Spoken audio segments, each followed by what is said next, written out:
Extubation का protocol क्या है और कैसे फाइल में लिखा जाता है, इसको आज हम लोग डिस्कस करेंगे। हमारे साथ 83 साल की एक महिला है जो उनको वेंटिलेटर लगा था और वेंटिलेटर अब निकाल दिया है।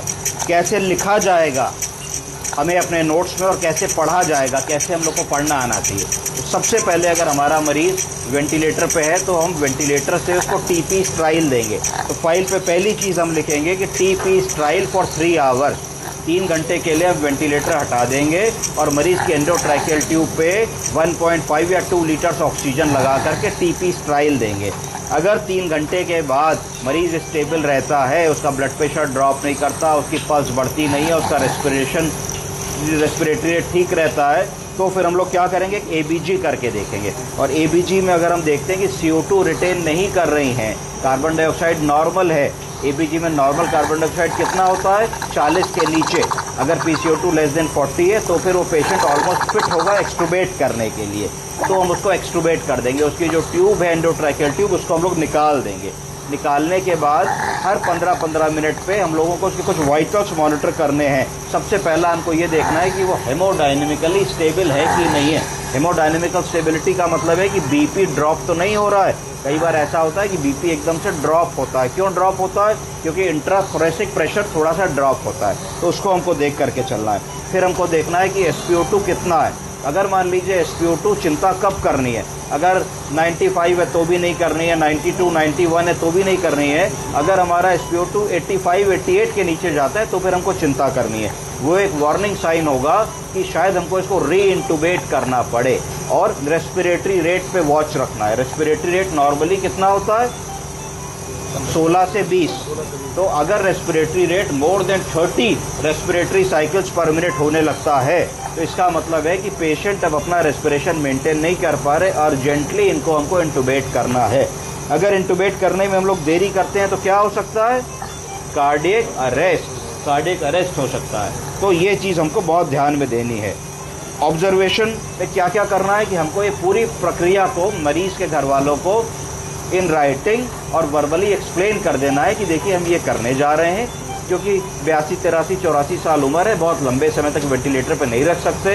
तो अब इनको बुखार नहीं आ रहा है, अब इनका एक्सरे क्लियर हो गया है, अब इनके ब्लड काउंट्स ठीक हो गए हैं, अब इनका प्रोकैल्सिटोनिन ठीक हो गया है। ये लगभग एक ऐसी सिचुएशन में है जहां हम इनके ट्यूब निकाल सकते हैं। तो एक गुड 80% चांस है कि हम इनको सक्सेसफुली वीन ऑफ कर लेंगे। पर अगर इनमें इनका SpO2 नहीं मेंटेन होता, रेस्पिरेटरी रेट बढ़ जाता है, तो हो सकता है कि हमको इनको फिर से री-इंटूबेट करने की ज़रूरत पड़े। और जनरली अगर ऐसा मरीज़ री-इंटूबेशन पे जाएगा तो फिर ऐसे मरीज़ को हम लोगों को कहीं ना कहीं ट्रैकियोस्टमी की भी ज़रूरत लगेगी। इन बातों के मद्देनज़र हम लोगों को मरीज़ को एक्सट्यूबेट करना होता है। तो ये पेशेंट हम लोगों ने कल एक्सट्यूबेट किया है, सक्सेसफुली एक्सट्यूबेट हो गई हैं। अपना SpO2 और सब चीज़ें मॉनिटर पे अगर हम देखें तो अच्छे से मेंटेन कर रही हैं।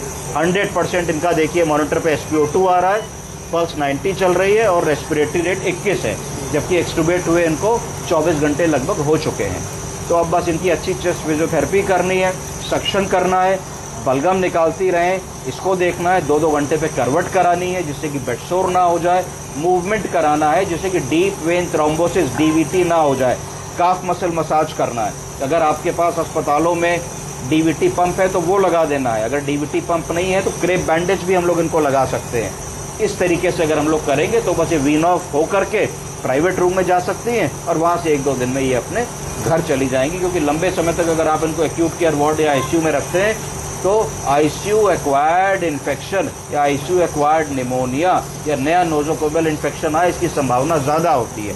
1 हफ्ते बाद जब आप इस मरीज़ को बुलाएंगे जो रेस्पिरेटरी पैथोलॉजी का मरीज़ था, तो फिर आप उसको सलाह देंगे कि आपको कुछ टीकाकरण ज़रूरी हैं। फिर आप इनको निमोनिया के लिए निमोनिया का टीका बताएंगे। निमोनिया के टीके 2 प्रकार के होते हैं, कॉन्जुगेट और नॉन कॉन्जुगेट। तो एक प्रेवनॉर 13 आता है जिसमें 13 स्ट्रेन्स होते हैं और एक न्यूमो 23 आता है जिसमें 23 स्ट्रेन्स होते हैं। दोनों ही टीके कम से कम 6 महीने के गैप पे लगाने चाहिए। और एक फ्लू शॉट होता है जिसमें इन्फ्लुएंजा और फ्लू के स्ट्रेन्स कवर्ड होते हैं, वो हर साल लगता है, उसको भी हमको लगाने की सलाह दे देनी चाहिए जिससे मरीज़ अगली बार बीमार ना पड़ सके। समझ गए आप लोग? Thank you.